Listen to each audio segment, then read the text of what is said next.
Invite viewers to post their location and local time.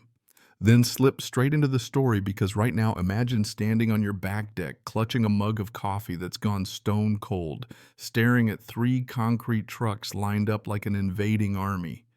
That's where he is watching diesel fumes and wet earth swirl into a smell that makes his stomach twist.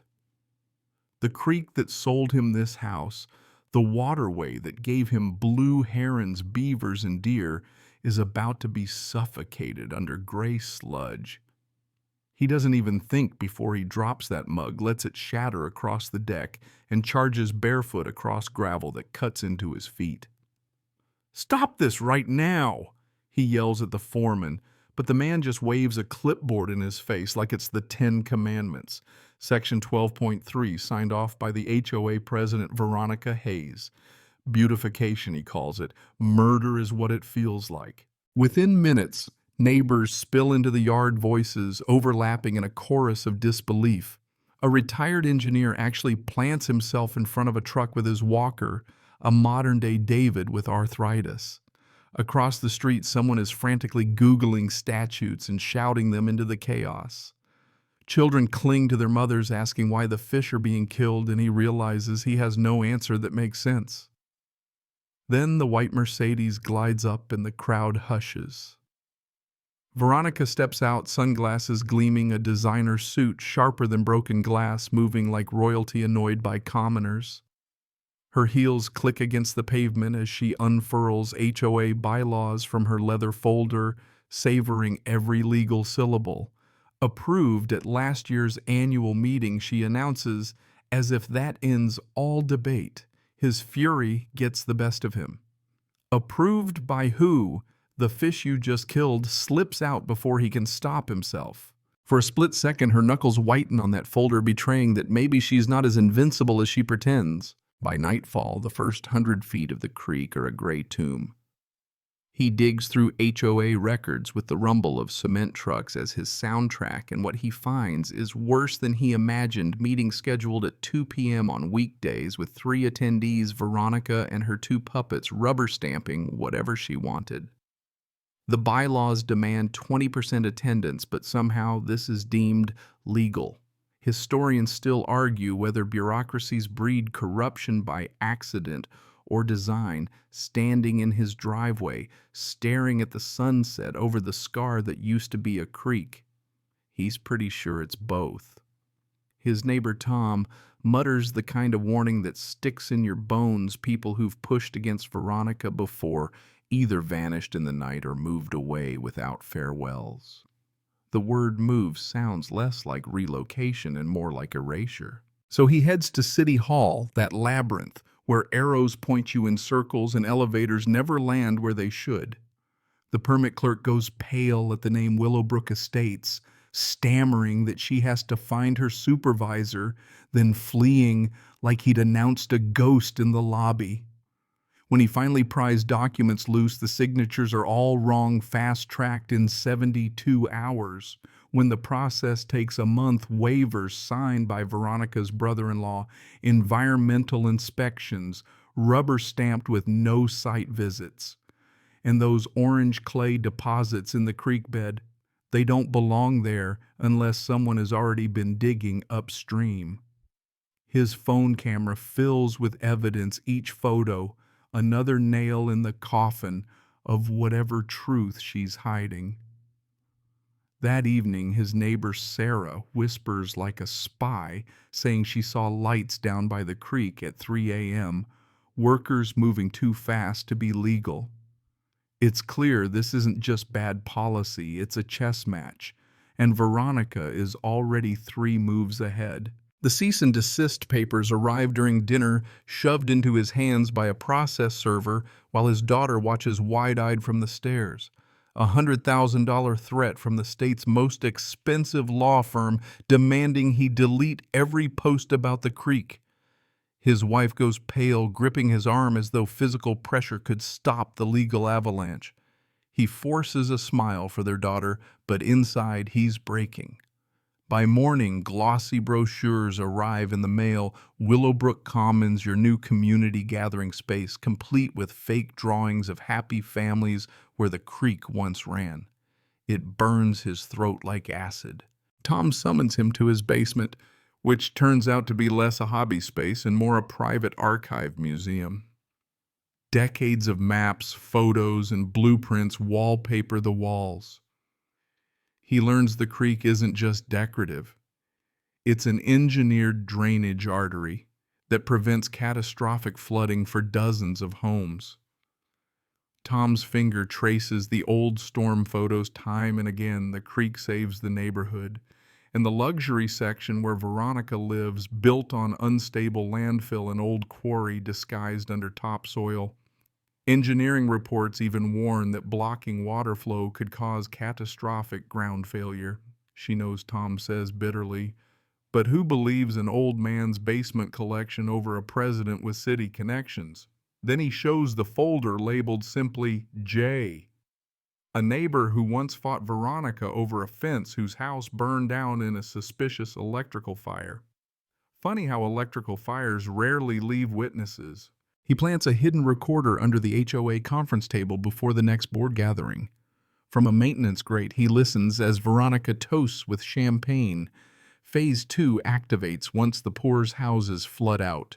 We'll buy for pennies, flip for millions. They laugh about families drowning in debt, tossing around slope percentages like it's math homework. Except her calculations are wrong, 7% grade disguised as 3%, meaning her concrete is destined to crack. When he shares the recording with a neighbor who's a forensic accountant, the real rot emerges. $400,000 billed for drainage improvements, but barely $50 spent. The rest funneled through Hayes Construction, which vanishes into Cayman Island shells. This isn't small-town HOA corruption. This is organized crime with landscaping as the front. Then the weather lends its testimony.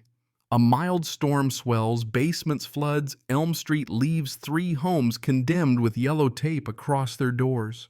Veronica arrives with cameras playing savior, handing out brochures for her buyout program. The cruelty is staggering.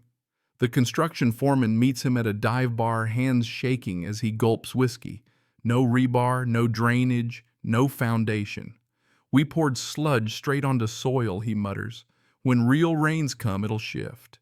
And when it shifts, he doesn't finish.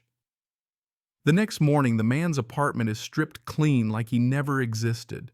Neighbors whisper about immigration vans arriving in the night, or maybe something worse. He turns his garage into a war room, maps on the walls, statements piling high. At first, 15 families pledged to fight. By sunrise, 3 have dropped scared into silence by Veronica's relocation fund.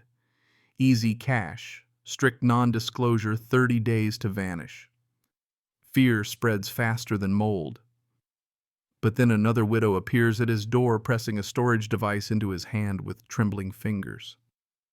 Her husband had been treasurer years back, suspicious of missing funds killed in a brake line accident. On the device, emails, records, proof of permits rammed through with bribes, even chatter about eliminating obstacles. Historians still argue whether whistleblowers ever stand a chance against entrenched machines holding that storage device. He knows they almost never do. The rains come heavier, like nature itself has decided to testify.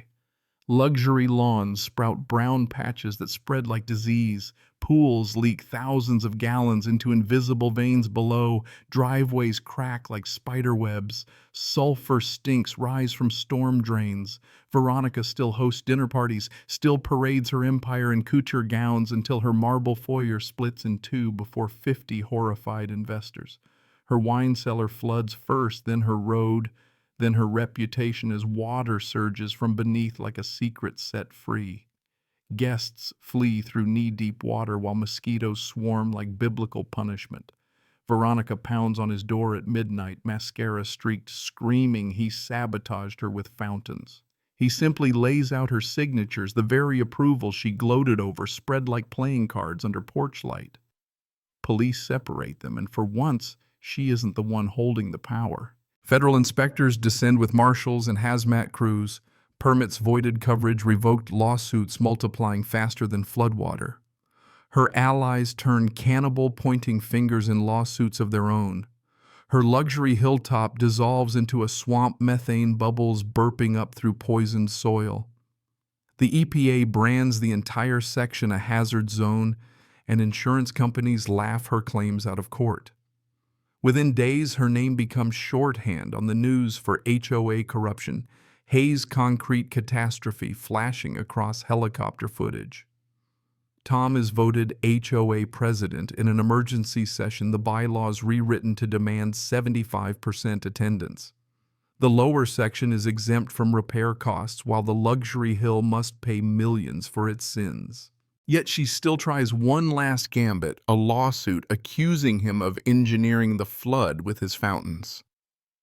In court, it unravels instantly. Her own signatures, her own words on video, her assistant's recordings where she says, "When the poor drown, we'll buy their lots." The judge dismisses everything with prejudice, calling her claims hypocritical in a voice laced with disgust. Federal charges pile high: Clean Water Act violations, fraud, conspiracy. Her brother-in-law faces 32 counts. 3 city council members resign overnight, fleeing before indictments land. The empire of paper and concrete collapses, and she stands alone in the courtroom, suddenly a nobody. Months pass. Crews haul away gray tombs of concrete, revealing the creek bed beneath. Fish ladders, native plants, rain gardens bloom. The blue herons return at dawn, beavers sculpt dams upstream, and children chase fireflies where sludge once hardened. Property values rise beyond pre-disaster numbers, while 3 luxury homes sink back to wetland, purchased for pennies and reborn as preserve. A bronze plaque reads, "Hayes Wetland Preserve when greed met gravity." He still thinks it should have said something sharper, but his daughter comes home from college break laughing as they fish for trout in the restored creek, her laughter echoing off water that nearly vanished forever. And so the story eases into quiet, like the current smoothing after a storm. The frantic trucks, the legal volleys, the midnight whispers, all of it fades against the steady rhythm of water returning home. The creek runs clear again, carrying no grudges, only memory, and the community that once trembled now gathers at its banks in celebration instead of fear. Even the luxury section, ruined and condemned, stands as a caution more powerful than any lecture that you cannot pour concrete over truth and expect it to stay buried. He walks the restored banks at dusk, listening to frogs and crickets weaving their chorus, the air sweet with wet earth instead of diesel fumes. Children splash where fish dart beneath new reeds, their voices bright and ordinary, the kind of ordinary that feels like a blessing. His daughter's laughter mixes with theirs, proof that futures can survive corruption if enough people hold the line. Tom's Spring Creek Festival now feels less like resistance and more like tradition, a ritual of resilience where neighbors plant, sing, and share food under lanterns strung through willows. The night settles gentle, the kind that makes street lamps shimmer on wet pavement and turns every window into a candle of safety. And as he leans on the railing, watching water swirl over polished stones, his breath slows, his shoulders ease, and he whispers thanks to a force older than bylaws, older than greed, older even than memory. Water always finding its way home. May your own night carry that same calm, carrying you steady, carrying you safe.